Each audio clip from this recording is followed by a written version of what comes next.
Hi everyone, welcome back to our channel. In today's video, I'm going to show you how to rotate image in the Pixlr app. It is a very easy process, so let's dive right in. First of all, find the Pixlr app on your home screen. Now open it. Now choose one photo that you want to edit. Then, to rotate the image, here you can find the option of tools. Simply select it. Then here you can find the option of rotate. Go ahead and tap on it.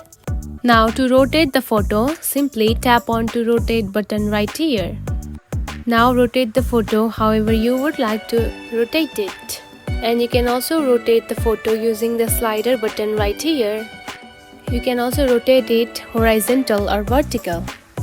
And that's it. This is how you can rotate an image in the Pixlr app. If you found this video helpful, don't forget to like and subscribe for more tips. Thanks for watching.